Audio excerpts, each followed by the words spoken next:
Right, welcome back to Advancing Car and this 2020 SEAT Ibiza. I've been doing front and rear sensors, factory front and rear sensors, colour-coded outer sensors on the front, grille-mounted sensors in the main grille there, on their factory-style mounts and everything. So basically, it all just looks factory. If you didn't know that they've been retrofitted, you'd just think that they came out of the factory with it. And obviously, that then all talks to a factory module that's all mounted inside, talking to the can, talking to the rest of the car to complete the parking package basically, and works as it should do as if it came out of the factory with displays and everything like that. So what we'll do is we'll nip around the back, have a quick look at the rear sensors, and then we'll jump in and show you it all working.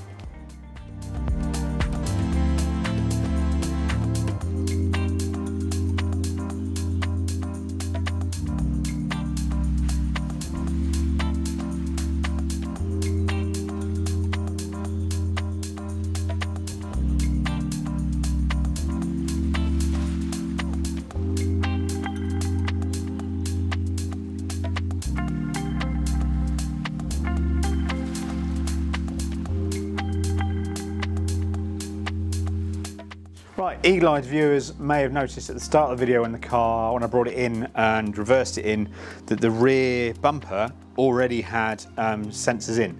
That's only because sometime before the customer came down to us, he had some sort of ding on the rear, probably because he didn't have sensors, and trashed his whole rear bumper and stuff.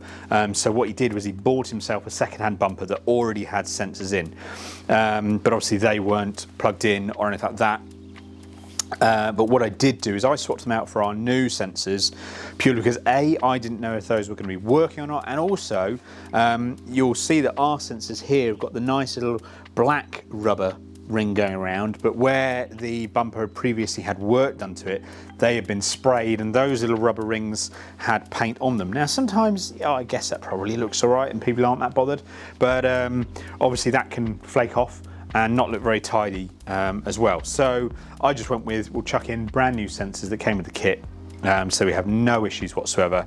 And also I just firmed up the mounting of the factory sensors that were already on that bumper. You'll also notice that even though this is quite a large car, kind of polo size, and we obviously do a lot of polos, this has only got 3 sensors on the back. I don't know why, but still works. And weirdly, unlike a VW Up that does only have 3 sensors for the rear display, this still has 4. So I'm not entirely sure how that works, but it all works, does its job. So speaking of that, let's jump inside, show it all working. Yeah, and that'll be it.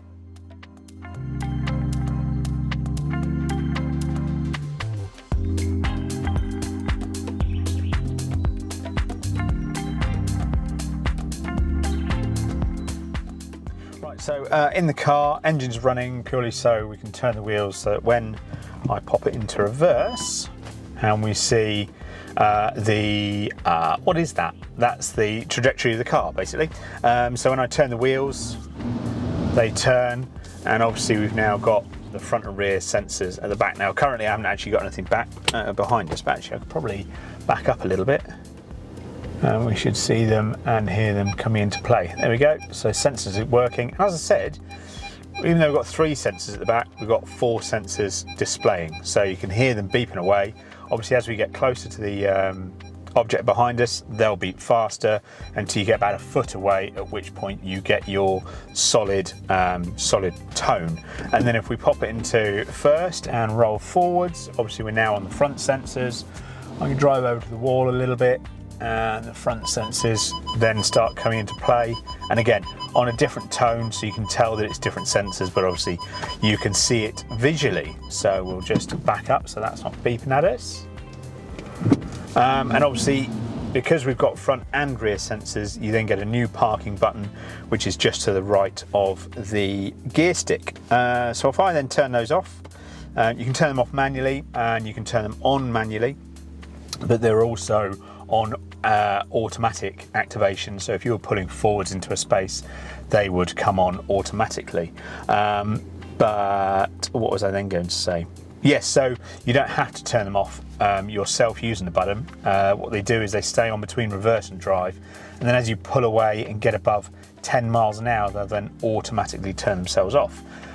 You'll notice on the screen here that I've come into vehicle settings just to show that because it's obviously factory equipment, you then get a parking and manoeuvring section. So you can see we've got activate automatically ticked. We've then got front volume, which we can raise and lower and change the tone as well. And the same for rear volume and the rear tone. So depending on your hearing, you can change those tones so it works for you basically. And then also finally at the bottom, we've got the entertainment volume reduction. So at the moment, it's set to about 50%. So if you had radio or music on, it would mute your audio by 50% so you can hear your buzzers over the top, or if you increase it, you can mute it completely and just hear your buzzers, or you can turn it off and just have your music playing with your buzzers playing at the same time. And then that's about it really. Full factory front and rear OPS parking sensors on a 2020 SEAT Ibiza. If you've got a car like this or something similar and you would like something like this fitting or something else, then get in touch, fill out the contact form, let us know what you're looking for, and we'll go from there. In the meantime, make sure you like and subscribe, and then watch the rest of the videos we've got and see what else there is, and we'll see you again soon. Take it easy. Thanks for watching.